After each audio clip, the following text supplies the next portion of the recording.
নমস্কার বন্ধুরা, মিডল ইস্টের যুদ্ধ পরিস্থিতি নিয়ে একটা বিরাট বড় আপডেট এসছে। কি সেই আপডেট শুনলে আপনি অবাক হয়ে যাবেন। পাকিস্তান নাকি এই যুদ্ধের মধ্যস্থতা করতে চলেছে। হ্যাঁ বন্ধুরা, আমেরিকা, ইসরায়েল এবং ইরানের মধ্যে যে যুদ্ধ চলছে সেই যুদ্ধের মধ্যস্থতা করতে চলেছে পাকিস্তান।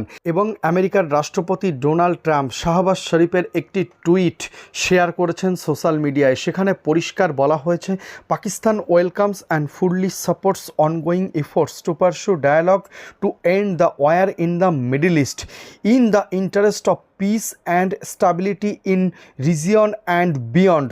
সেখানে পরিষ্কার বলা হয়েছে যে পাকিস্তান ফুললি সাপোর্ট করবে এই যুদ্ধকে প্রশমিত করার জন্য এবং শান্তির প্রয়াস চালাবে তারা, এবং তারা মিডলম্যান হয়ে এই কাজটা চালাতে চাইছে।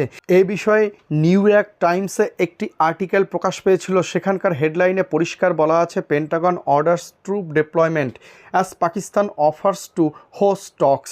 পেন্টাগন যেখানে একদিকে সেনা নিয়োগ করছে, সেখানে অপরদিকে পাকিস্তান আলোচনার প্রস্তাব দিয়েছে এই যুদ্ধকে থামাবার জন্য। এবং ডিটেলসে পরিষ্কার বলা হয়েছে, পেন্টাগন সেখানে 2000 সোলজার মোতায়েন করতে চলেছে এই যুদ্ধকালীন পরিস্থিতিতে।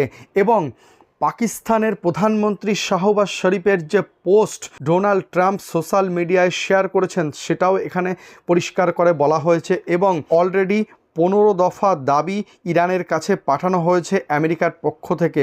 এবং আদৌ এই দাবি ইরান মানবে কিনা, ইরান এই নিয়ে আলোচনা করতে চায় কিনা, তা নিয়ে ডোনাল্ড ট্রাম্প এখনও পর্যন্ত কিছুই বলেননি। একদিকে আমেরিকার রাষ্ট্রপতি যুদ্ধ চালিয়ে যাচ্ছেন, অপরদিকে তিনি আলোচনার পথও খোলা রেখেছেন। কারণ মিডল ইস্টে এই যুদ্ধের প্রভাব সারা পৃথিবীতে আজ পড়তে চলেছে।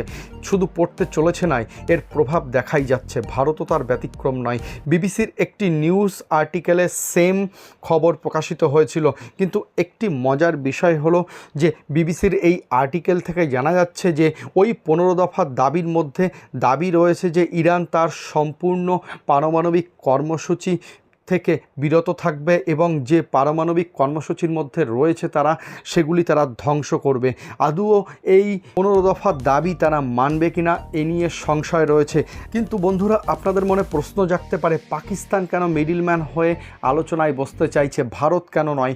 ভারতের বিদেশমন্ত্রী পরিষ্কার বলে দিয়েছে তারা আলোচনার মধ্যেই এই যুদ্ধের সমাধান চায়, কিন্তু মিডলম্যান হিসাবে তারা কাজ করতে চায় না। এবং পাকিস্তানকে এজেন্ট বলে আখ্যা দিয়েছেন ভারতের বিদেশমন্ত্রী শ্রী এস জয়শঙ্কর। এবং পাকিস্তান এ নিয়েও মিডল ইস্টে আরও কয়েকবার বিভিন্ন রকম তাদের কার্যকলাপ দেখাতে চেয়েছিল, কিন্তু প্রতি ক্ষেত্রেই ব্যর্থ হয়েছে।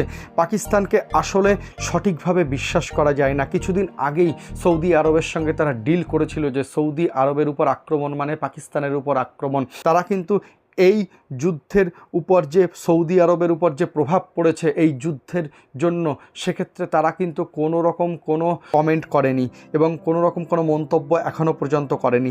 দেখা যাক আগামীতে কি আপডেট আসে, আপনাদের কাছে নিয়ে আসবো। নমস্কার বন্ধুরা।